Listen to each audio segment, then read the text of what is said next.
미운 오리 새끼와 백조. 한동안 글을 쓰고 싶지 않았습니다. 어느 순간 제 글이 누군가에겐 성가신 간섭일 수 있다는 생각이 들지 뭡니까? 원치도 않은 글을 퍼나르는 것도 제 만족이지 싶고요. 그러고 보니 전 그동안 지적 우월감에 사로잡혀 살았구나 싶대요. 생각이 여기에 이르자 갑자기 제 삶이 망망대해에 표류하는 배처럼 불안하게 흔들렸습니다. 뭘 할지도 모르겠고요. 저의 우월감을 해결하지 않으면 재수 없는 꼰대밖에 안 될 것 같은 위기감이랄까요? 그래서 하던 짓을 멈추고 방향을 틀어 단순하게 살고 싶어졌답니다. 머리보다 몸이 배신을 하지 않을 것 같아서요. 배짱이가 개미로 변신하려니 걸리는 것도 많았지만 처음에는 순풍을 단 듯 잘 되어가는 듯 보였습니다. 요양사 자격증을 따기 위해 이론과 실습을 다 마치고 뒤이어 장애자 활동 지원사까지 공부를 하면서 남들이 꺼리는 일마저 기쁘게 하겠노라 당찬 결심을 했으니까요. 하지만 취업전선에 자격증을 내고 막상 실전으로 들어가려니 그동안의 자신감은 사라지고 머뭇거리며 뒤로 내빼는 제가 보이지 뭡니까? 주위에서 그게 쉽겠어 하던 말들이 현실감 있는 무게로 뒤통수를 때리는 것 같더라고요. 결국 백기를 들고 나자 이번엔 내부의 적이 나타나 넌 왜 그 모양이냐고 조롱을 합니다. 또 한 번 이상과 실제의 괴리감을 뼈저리게 느끼면서 다짐을 해봅니다. 제발 미리 큰 소리 치지 말자고요. 그렇게 취업의 불발탄을 쳐다보면서 조용히 돌이켜보니 아직도 제 안에는 미운 오리 새끼가 살고 있지 뭡니까? 남들 다 하는 건 시시해서 재미없고 어려운 걸 성취하고픈 만용이랄까요?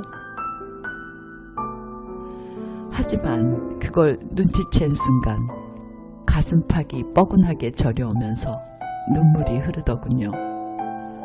네가 미운 오리 새끼구나. 아직도 넌 백조인 걸 몰라 그렇게 꽥꽥 우는 거니? 그냥 안아주지 않을 수가 없었답니다. 도대체 마음이란 놈은 보이지도 않는 상처들을 왜 이렇게 오래 쌓아두는 걸까요? 어떻게 하면 상처의 새살이 돋아 지혜의 꽃이 필까요? 사람들은 이렇게 말할지 몰라요. 너만한 상처 없는 사람이 어딨느냐. 배부른 자의 엄살이라고요. 하지만 이제 저는 조금 알 것도 같아요. 우리의 마음은 100년짜리가 아니라 생명체가 생겨난 이래 지금까지 거쳐온 모든 생존의 기억이자 정보의 장이라고요. 그러니 오래된 영혼일수록 한과 두려움도 많지 않을까요? 제 영혼이 얼마나 늙었는지 아십니까? 자연계에서 사람만큼 이기적이고 자연과 동떨어져 소통하지 못하는 사이코패스가 있을까요? 갈수록 병들어가는 사회 속에서 번져가는 과대망상과 피해망상은 끝모를 욕심에 오른뺨과 왼뺨만 같습니다. 사람들은 개나 고양이와는 잘 지내면서도 같은 종족은 무시하고 두려워하고 경계하죠. 왜일까요? 남보다 못한 나를 인정할 수 없기 때문입니다. 또한 나보다 잘난 너를 인정할 수 없기 때문이죠. 인류 중에 2, 3%가 사이코패스고 그 중에 최상위 1%에 속하는 포식자를 프레데터라고 한다네요.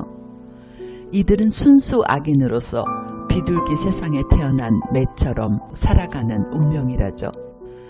빛을 알기 위해 어둠이 존재하듯 천사와 악마란 우리의 안팎을 조율하는 균형의 양극단은 아닐까 싶습니다. 세상은 모든 게 두루 섞여 조화를 이루어갑니다. 그렇다면 소우주인 우리 내면에도 순수 악마가 순수 천사만큼 있지 않을까요? 우리는 그동안 잘 사는 게 뭔지도 모른 채 빨리빨리를 외치며 앞만 보고 달려왔습니다. 이제 잠시라도 멈춰서서 곰곰이 생각해 보자고요.